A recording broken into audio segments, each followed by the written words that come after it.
On today's Locked On NBA Squad Show East, what's wrong with the Cavs and Celtics? We were all talking about the Cavs last week, and all of a sudden, doesn't look like they can defend. We'll talk about all that and more on today's Locked On NBA Squad Show East. You are talking ball with the NBA East Squad Show, sponsored by Game Time.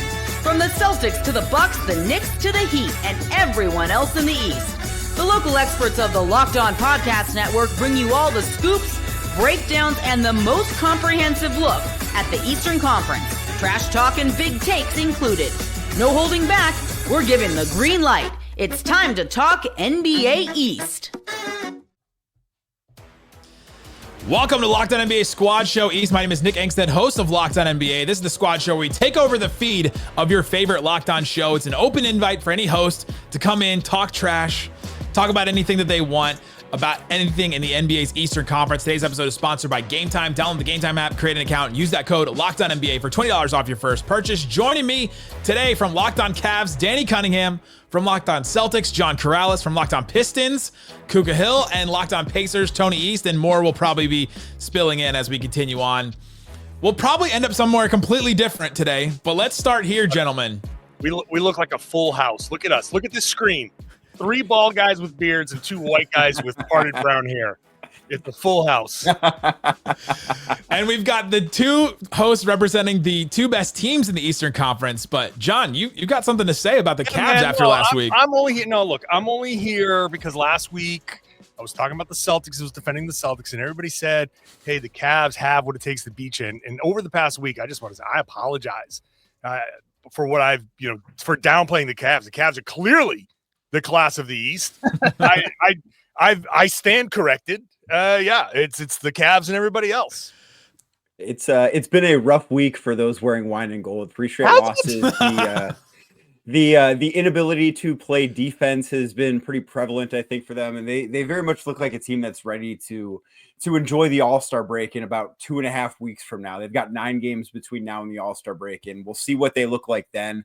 They have a game tonight against Detroit. Fascinated to see how that goes. But month of January, they're 28th in defense, and that is the thing to me that I look at as like the most concerning. I will say, like, this bad week, this bad month of defense does not lead me to believe they can't beat the Celtics, but I think it's a reminder that maybe they're not a team that's going to win 70 games the way they were tracking to do halfway through the season.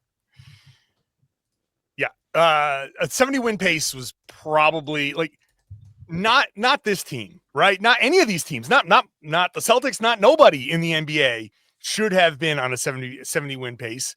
Not the Thunder, who I think kind of almost are still on a 70 win, but they're due for a regression. Like, they don't play the Mavs anymore, so that they're good. There, wrong show. Sorry, wrong show.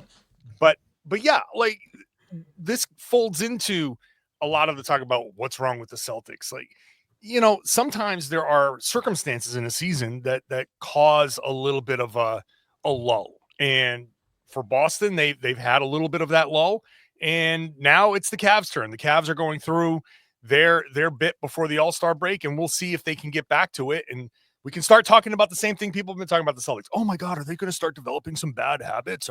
Is what we're seeing real, or was that just, were they just riding a wave? But Danny, is it just malaise, or is there something with this defense that you're seeing? Because losing 3 straight, 5-5, like it's right. I think it's injuries too. Like, this is a team that right now is without all of its really good perimeter defenders, because Caris LeVert's missed the last week. He's missed all 3 games of this losing streak. Isaac Okoro has not played. He's played 5 games basically in the last month and a half because of a shoulder injury. So that's been a big blow to what they're doing defensively. And then even, Evan Mobley missed a week and a half with a calf injury too. So it's not just that they're playing bad defense. It's also that their best defenders haven't been out there. And that, I think, is certainly part of the reason why they have struggled on that end of the floor. I don't think it's the only thing, because we saw them when they were fully healthy in the month of November. They were 20th in defense. And then, they look great in December. They were the 3rd defense in the NBA for the month of December. So we know that they're capable of doing it.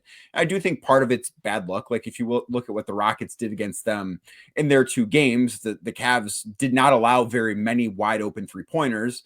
And if you look at how the Rockets fared on those shots, their percentage of made 3-point looks in wide open scenarios is way better against the Cavs than any other team they face. So there's a little bit of bad luck, but I think a big part of it's just injuries and where they're at in the season. It's January. I think they're in the dog days, and it happens.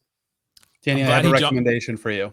If you're going to lead with injured players' impacts on the Cavs defense, start with Mobley and not Caris LeVert. That would be Okoro. I think the thing is, no, because the thing is, it's the perimeter stuff. It's not the stuff around the rim. It's the fact that guys are able to get into the paint easier. And that's not necessarily the Evan Mobley aspect of it. Now, once they're in the paint, Evan Mobley has something to do with that, but they're getting to the paint much easier than they have at any other point in the season. So like, that's why I led with that, because to me, that's the bigger issue. Hey, Tony, you're understanding what kind of deterrent that Mobley is, you know what I mean? Like, it's easier to stay in front of a guy in the perimeter when you know Evan Mobley's behind you, and a guy who may corner will be like, yeah, I'm not going in there. So they turn back around and swing it. So unless you have a big that can pull him out, it's a little tougher to drive when he's in there than without him. I'm glad you jumped in. Justin Garcia, Locked On Bucks. Are the Bucks scared of the Cavs? I mean, I don't know. I think they would say they're not scared of any team. It does feel, I won't say it's wide open, but it does feel like the door is open for who's going to be the healthiest and who's going to get the hottest in the spring in the Eastern Conference. The Bucks have a long way to go to get there. I would still say the Bucks would look at, I mean, weirdly enough, the Knicks would be the team that they're most concerned with this year, because that's been a terrible matchup for them.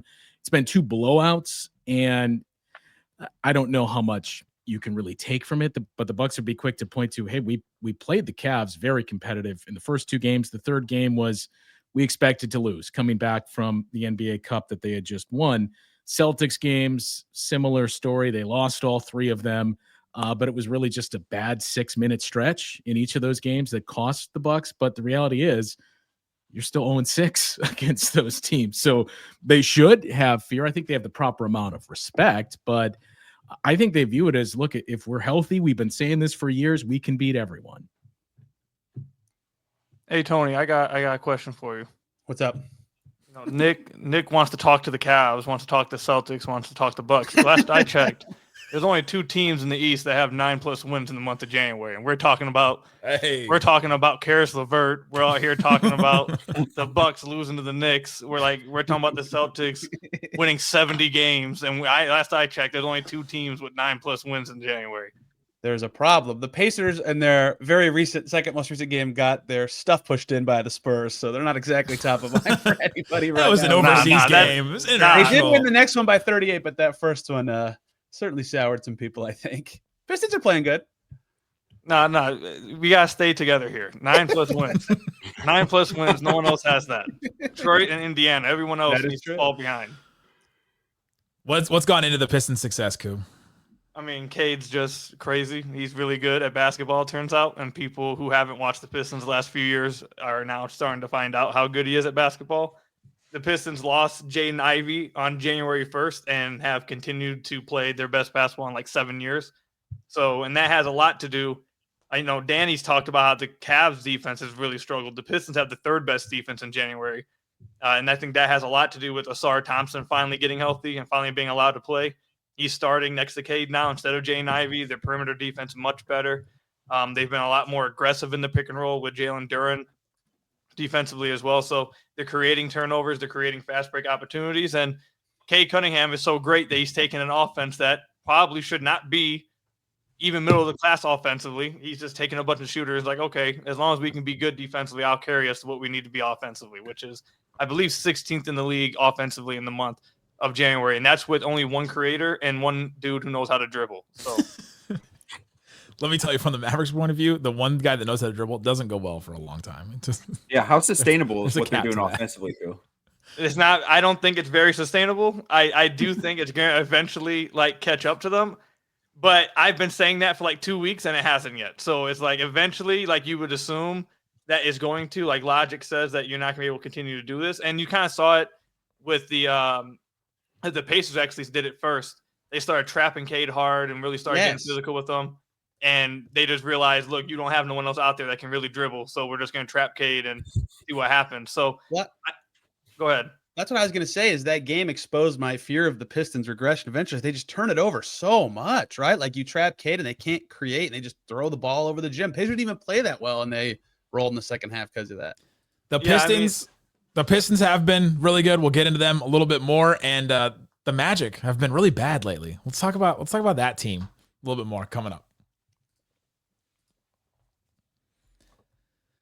Today's episode of Locked On NBA Squad Show East brought to you by FanDuel. FanDuel Sportsbook has all kinds of props and odds, things that you can use to get in on the action. See what's available at FanDuel. There's all kinds of things you can pick with these conferences right now to win the East. Celtics still the favorite, -110 to come out of the East. The Cavs +350, so there's a little bit of a gap there. And then the Knicks +600, and then Justin's Bucks +1100. So they might not be scared of anybody, but apparently FanDuel is not a fan of the Bucks there. All kinds of stuff you can get at FanDuel. Right now, you put down $5, you get $200 in bonus bets guaranteed. If you win that, and you get those bonus bucks going to FanDuel.com. That's FanDuel.com. Bet with FanDuel, official sportsbook partner of the NFL, official partner of the Super Bowl 59.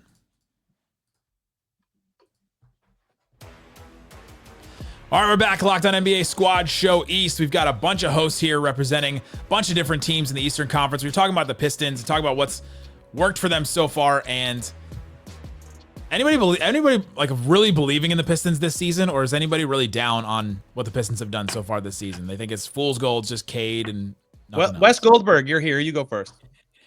What do you mean buying in, like, as a championship team? Like, what does it mean? How far are you buying into them? Finals, baby. Why not? I think the Celtics are extremely vulnerable. Oh, we can't do that when John just left. I thought he left. Oh, I thought he was still here. Dang, we missed an opportunity to go at the Celtics. Yeah, matchup wise, I think the Pistons with Ausar Thompson could really stop Jason Tatum there. No, I think the Pistons are a lot of fun, and they're probably a good bet to make it out of the play-in mix too, because I think they're still a team that other teams don't really understand. Like we were just talking about, they're not in the play-in right now. Well, you know what I mean. But I'm just saying, like, that's how good they've been. They might need to make a move here. Do we think they finish in the play-in, or let's go around the room? Do we think they finish in the play-in, or can I ask if they don't make a move? Then who should the Pistons want to make the playoffs this year? Yeah, they're in a position now where they're going to lose their first round pick no matter what, basically now. So now I didn't know how that worked for them. Past the point of no return. Yeah, because we had a meeting a couple weeks ago where you were lamenting how good the Pistons have been this season. Because at that point it was like, okay, like, do you really want to be the 10th seed and miss your pick because the top 13 protected? But now they're 9-3. I think they're going to be a pretty good lock. I mean, there's too many teams in the East that are either one just forfeiting or two just injured, and it's going to keep the Pistons in a position where they can't. And with Cade playing how he's playing, they're not going to fall below 9th, I don't think. So it's just to be clear, they're currently tied for the 13th pick in record. Like, if they just don't make the playoffs, they'll probably keep it. Well, this is the thing. If you look at the teams behind them, like Miami, I'm sorry, Wes, is about to give up Jimmy. Orlando's he's coming back on Monday. He's staying. Sixth man of the year run's coming. Oh my God. You got Atlanta. That I don't really believe in. Chicago's about to blow it up. Philly's been dealing with injuries all year. Like, there's like 7 teams that just aren't going to be really trying. So combine that with the Pistons actively trying, I don't see how they could fall. So I do think they need to look at potentially making a move to either sustain the 6th seed or try to move higher. Who do you want? I don't have an answer for that. What kind of player? What kind of player would they want to bring? Give us a position. The problem is they need another shot creator badly, because Cade is the only guy who can create, and like we were just talking about earlier, as soon as you trap him, it becomes an issue. Now, Gavin, I'm sorry, that didn't really work against the Knicks the last 2 times. but it's going to work most of the time when you just double him and get the ball in his hand. So they need another shot creator. The problem is, do you really want to go and give up future assets for someone that's going to take some of those ball reps when Jay and Ivy's going to be coming back next year anyway? So probably like a smaller scale move, but a move nonetheless. They have to do something. They got $14 million in cap space. They're not going to just sit on it. Smells like Bruce Brown in here. Hey. I mean, he would help. He feels like he would help everybody. Tony, you wanted to bring up the Magic. The Magic have not been good lately. They're getting guys back from injury. And they got their guys back. Like it was weird because I got when they were bad and they were hurt, like they had no one who could dribble. And I don't even like, that's not a joke. Like watch the Magic. Like they can't dribble towards the basket or make threes. It's hard for them to score. They're really good still because they can defend, but they're not really good right now because their defense is a little worse and they can't dribble or shoot or do anything. And their shooting is not like bad. It's like, this is pathetic. Like 30%, I think they are. That someone should look this up while I'm talking, but it's so far below anybody else this year. It's like Franz is back. He's great. Paolo's back. It's been a mixed bag for him. Like the last time I watched a full game for them, they were in Toronto and Paolo couldn't even get close to getting them past the Raptors, right? Like they're a team with a winning record with literally the worst effective field goal percentage in the NBA. 30. I like a good amount, right? So like that feels so inconsistent to me. I'm kind of worried about them bouncing back. It's hard for them to get any rhythm right now. Well, Orlando right chance now for a get right game tonight in Miami. Well, Jimmy Butler's going to be back, man. There's nothing to get right about against the vibes will be at an all-time high. A get wrong game for everyone involved. Danny, go ahead. The Magic already had their get right game against the Pistons Saturday. To your point, Tony, Orlando is shooting 30.5% from three per the year. Golly. That is almost 3 percentage points worse than 29th. They're dead last. And like, you think of the difference between what OKC is defensively at the top and number 2, just like how elite they are. It's basically the same difference at the bottom in terms of 3-point shooting percentage and how bad the Magic are compared to the rest of the league. They average exactly 3 fewer made threes per game than the Miami Heat do. And the Heat aren't like a stellar 3-point shooting team, but that's sort of, I kind of like, this is, I think we're a little too premature to be like, are we worried about Orlando right now? Because they did get a win against Detroit over the weekend. They've got Miami, then it's Portland, then it's Utah. Like they're on the road, but like get right week. it's a get right week, and they're getting their guys back. Paolo and Franz both had 32 points each against the Pistons the other night. So let's do the same question we did for the Pistons. I'll ask Gavin. Locked On Knicks just jumped in. How much do you believe in the Magic, or like what are we talking about when we say believe in the Magic? What's their ceiling? Like ceiling Eastern Conference Finals, probably. I don't think that's going to happen. I think it's probably all still a year away, and it feels like there's this weird exchange that has to happen where they need to add that shooting without sacrificing their depth, without sacrificing that defensive identity. So I don't really know how they strike that balance beyond doing like a 2-for-1 or a 3-for-1 type of trade. But if I was Orlando, there wouldn't really be any urgency right now, right? They have their draft equity. They have this incredible depth. And I do think it's something that is worth giving some time to. And you see that pretty frequently with teams. They get their stars back and they lose the rhythm they had because they were playing and winning in a very specific way. And you inevitably have to alter that ecosystem when you incorporate a Paolo, when you incorporate a Franz, and maybe long term, like both of them together isn't the right answer. But that's, I think, a conversation that is like years and years and years away. I agree with all that, but they also have a worse offensive rating than the Wizards for like 5 weeks now. Like they aren't bad. Like, they're just out of rhythm. They're like, oh my God, we cannot put all in. It's totally fair. And I don't think like the personnel is not ideal for offense right now. It's incredibly ideal for defense, but they just haven't had their team this whole season. So I think it would be a great series. I don't think you come back from the worse than the Wizards in any category sentence. Yeah, it's true. Especially 5 weeks. I was surprised. Their defense was so good for so long, and they're 9th in January, right? It's like maybe they just get their defense right again, and I'm like looking like an idiot with egg on my face. But it's just like if you can't score to this extent, it's so hard to beat anybody. Justin, I think that. Yeah. Well, I mean, go ahead. No, I think that a lot of it has to do with injuries. Like Paolo was out, then Franz was out, and then Suggs got out at the same time Paolo was out, and then like Tony said, they didn't have anyone that could dribble outside of Suggs, and then Suggs went down. So then it's like, who's dribbling? Cole Anthony? And it's like I think they dealt with so many injuries at the same time that's worth really screwing that number a little bit. But I actually believe in the Magic still. I think they're going to be fine. I also think defensively, it's worth noting, like some of that was survival. Like you watch that team, like they're playing on bath salts most nights, right? Like Jalen Suggs, like it is incredible that he is ever healthy because he's hitting the floor hard 4, 5, 6, 7 times a game. And sometimes you get your stars back and that can drop off just a little bit. I think long-term they're going to be incredible on that end of the floor, but it does make sense that you'd get those guys back and you don't have to defend like your life's on the line. And then you drop off in intensity just a little bit. You guys are swaying me. I think their ceiling is the semifinals at most with this group. Like what they're going to run into is what we saw last year too. Like you can't win a game -2-0. Like you're going to have to score, and you're going to have guys that can score in the playoffs. It can't just be Paolo, and that's their big issue. The defense has been, I mean, it's as good as advertised for every one of us that's seen them in person, because you may look at the Magic, and I forget who made the point, but you look at them and you say, well, how is this team going to score? And then you start playing against them and realize that Jamal Mosley's saying the same thing to you of how do you think you're going to score against this group? So it's going to be very matchup dependent if they can get out of the first round. I mean, I would start to look at some of the assets that they have just because of the foundation that they've built defensively, and guys like Wendell Carter too, who hasn't been as good as he first flashed when he arrived there. Or Jonathan Isaac, like who are you choosing between and saying, what can we turn this and some assets into to help out our offense? Because we feel like the baseline we built up and Mosley's coaching and everything else, our defense is still going to be hovering around the top 10 at worst. So I would leave no stone unturned for the offense if I'm the Magic here at this trade deadline, because you improve the offense, even if it means your defense takes a slight step back. There's questions with every team in the Eastern Conference that you could talk yourself into.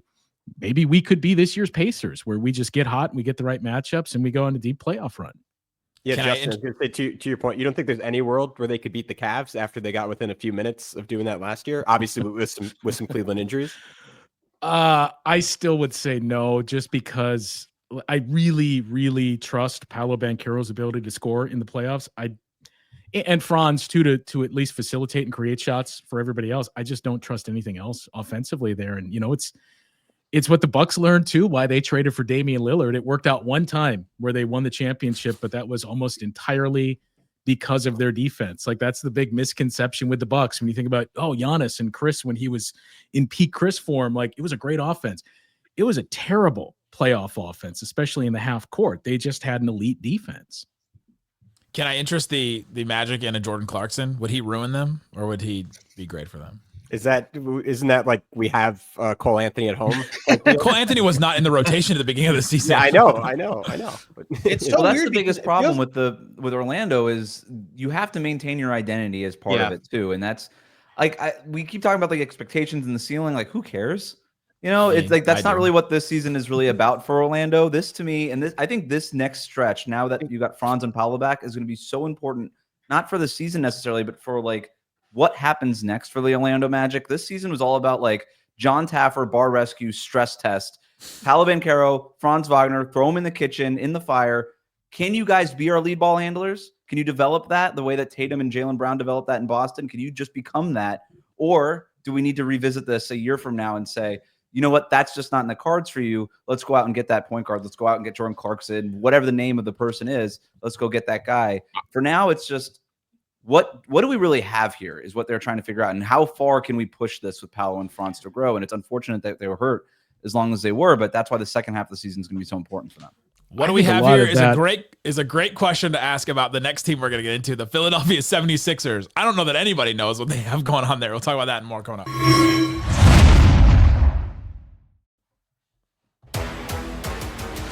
Thanks for joining us on Locked On NBA Squad Show East. We have a show for every single team in the NBA, including all the ones represented here every single day. Check the link in the description or subscribe to the show you're watching right now for great episodes on all these teams. Tony, you also wanted to talk about the 76ers. The question that you posed, which I think is a great one. Should the Sixers try? We're over halfway through the season. They are 17-27, 10 games under 500 with a guy that won MVP a couple years ago. And are one game out of the play-in right now. Anybody? Let's go with should they try? Yes. Anybody? Yes. Yes. Should they? I'm yes. To be clear, I posed the question, and I am yes. Okay, then who's no? Does anyone know? Then I need the definition of what try season. Look at Danny go. This is a loss, man. That team is not good. They're not a good team, and I realize they beat the Cavs last week because they hit 21 threes, but you can't count on them. Like this is a team that I think this offseason should look into, okay, how are we going to pivot off of this? Because you can't count on Joel Embiid to ever show up and play. Like he's never healthy. And do you anticipate that changing as he gets older? I don't. Tyrese Maxey's awesome, but can say the same thing about Paul George with his health and his availability. Like this is a team that it is, for all intents and purposes, a failed process. Like they did not get to where they thought they would get. And I don't see that changing anytime soon. But what does not try and get them though? Like they can Thunder a better conceivably. pick. Well, right. Like I don't necessarily agree with it that we have enough of a track record, but they can conceivably talk themselves into, look, it's not ideal, but if we get the 8th seed and we catch fire and our guys are healthy, we like our chances. But with the absence of the first round pick, I mean, what is the point of punting this season? Can I give you the case, even though I don't believe in it? Their 8th worst record right now, and their pick is top 6 protected. It's a hard gap to climb. It's 4 games away from 6, and that is a lot of losing to do when the 6th worst team is the Brooklyn Nets. And that's where their protection is. Even one spot worse, like getting to 7th worst, gives you a 1 in 3 chance of keeping your pick. Would I take a 33% chance over the chance they have of winning anything? I'd kind of shrug and think about it, but I don't think it's enough when you have Joel Embiid on your team. What is a greater percent chance? Huh? 33% chance they get a top 4 pick, or what's their percentage chance of winning a round in the playoffs? Because I'm going to say that's lower than you also have to keep in mind the size of the payroll that they have and what home playoff games bring in terms of revenue. Totally. All right, we could talk about like payroll and Excel spreadsheets and percentage this and percentage. Like the vibes need to get way better in Philadelphia, and losing a bunch of games doesn't. I don't help. disagree, but are we trying to say that Daryl Morey is not looking at a spreadsheet and keeping an eye on those losing games types of now, things? Wes. They're trying to It's their first world, right? I like this team does. This team needs to. This team can't afford to not. It's one thing to try and lose games. It's another thing to actively lose games, because that's how they got into this mess in the first place. Like the process didn't work already. Don't do it again. It didn't work. At least like prove yourself to the basketball gods and say something like, "Hey, we really wanted to, but Joel Embiid's knees and Paul George's everything and all this other stuff that got in the way. But we really wanted to try to win. I think they would be looked on a little bit more favorably there. They cannot afford to actively lose games again. That fan base will torch that stadium. That would be crazy. Maybe we'll get another. Anyway. Well, the other complicated part with what you brought up, Tony, is every single one of those teams below them is going to just full on tank. And even the Bulls, who are just narrowly in front of them, if they trade Levine, if they trade for the tanker and Bradley Beal too, like the Bulls could drop below them. So there's no real easy path for them to even play the numbers. Can I throw something out there? Because Danny mentioned maybe pivoting off of this whole thing in the summer, which I wouldn't be against. But if you're another team, like what's the team that trades for Joel Embiid at this point? I mean, that's the question. Like it only takes one though. That's the other part of this, because that is one healthy week, or no one GM that says I can fix that guy, or if I can get that guy healthy for a playoff run, we can go win a title. Like that situation will exist somewhere. I don't know. I have one idea, but Gavin's Knicks was like the talent team to say he's too good of a talent for that to just be like, oh, Cat. he's not. Cat's better. He's worthless. But Koo, do you want him? No, but Justin, do you want him on the Bucks? Do we really think that no one would want Joel Embiid? I think someone would talk themselves into Joel. Like, Tony, you might lose Miles Turner. All right. I know the injury stuff, but like we've seen Russell Westbrook traded 3 times. And can we Joel do Embiid, MVP player? Like, can I interest you in a Joel Embiid for Zion Williamson disaster swap? A challenge trade? You can interest me in it. I would like think about it for just one in this conference. A team that is trying but is not doing very well, the Atlanta Hawks. What could they be it? Could they talk themselves into Joel Embiid? Here's Onyeka Okongwu, DeAndre Hunter. Yeah. Call it a day. I mean, it screams a Brooklyn Nets move more than anything. This is how we become the New York team. Let's hitch our wagon to Joel Embiid. Oh, that's what about Minnesota? Anthony Edwards with Joel Embiid. Just go, hey, you know what? We lost Cat. That was a mistake. Let's go get an all NBA caliber center again. Let's do Embiid. It's gonna be Embiid and Cat. That's gonna be our team. We got Julius Randle's contract. Well, Cat plays for the Knicks, so it's not gonna be Embiid and Cat. What did I say? I said Embiid and Cat in Minnesota. Wrong animal. Sorry. Yeah, there you go.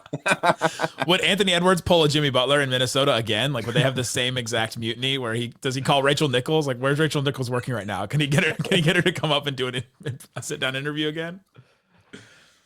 That's a great question. Can I throw something out there? I don't know how much has changed for Philly. Like, obviously it's an understatement to say it's a bad outcome, but is it a totally unexpected outcome? Like when they signed Joel Embiid to that extension, like they kind of knew this, unless there's medical information I'm missing. They kind of knew this is what they were signing up for, right? And just get the 7th or 8th seed, get the playoffs, and like pick your lottery ticket that everyone's magically going to be healthy for 3 rounds. It hasn't happened in whatever it is, 9 seasons now.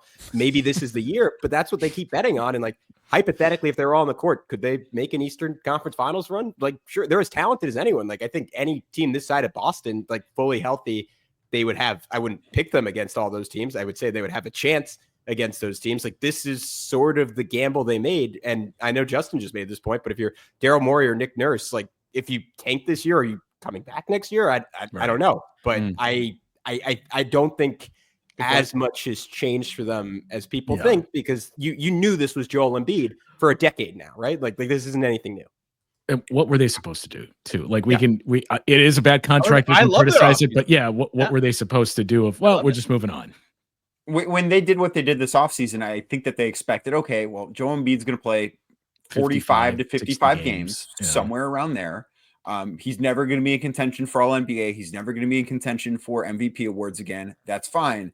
But they thought, we can manage our way to 50 plus wins and we're not going to be the 1 seed, but we can be a home court team in the first round of the playoffs. And I think getting to a conference finals, which obviously they haven't done, or gasp the NBA finals for one point in the franchise's recent history, I think that they needed to at least do something in the regular season, because trying to navigate that, and I know that, Miami has done it before, but trying to make the finals out of the play-in is just not going to happen more than once a decade, if that, more than twice a decade. Like, that's just not going to be a thing that is a regular occurrence. And I cannot expect Philadelphia to be the team that does it after they've had no considerable play process in this era. It kind of goes back to what I said too. It's like, this is an organization that has continually tried to outsmart the NBA over and over again, and it continually doesn't work. So just get your players, play them as much as you can. You don't play more games unless you play more games. Go play more games. Stop trying to outsmart everything that has ever happened. Just go out there, play the basketball games, put a good team out there, and try to just win it ethically. Like, I don't know what this whole Excel hoops, spreadsheet baby. Trying to shortcut stuff is. It's ridiculous. You just said put a good team out there. That's the problem. Well, their biggest thing was the Paul George thing. That, like, as soon as they realized that the Clippers were like, we know this guy better than anybody, and we don't want to sign him to a long-term contract, and the Sixers were like, well, we'll do it. Like, that was the biggest mistake they made. I mean, I agree with Gavin that, like, once you have Joel Embiid, you basically have to sign up for this. Like, you don't really have another choice.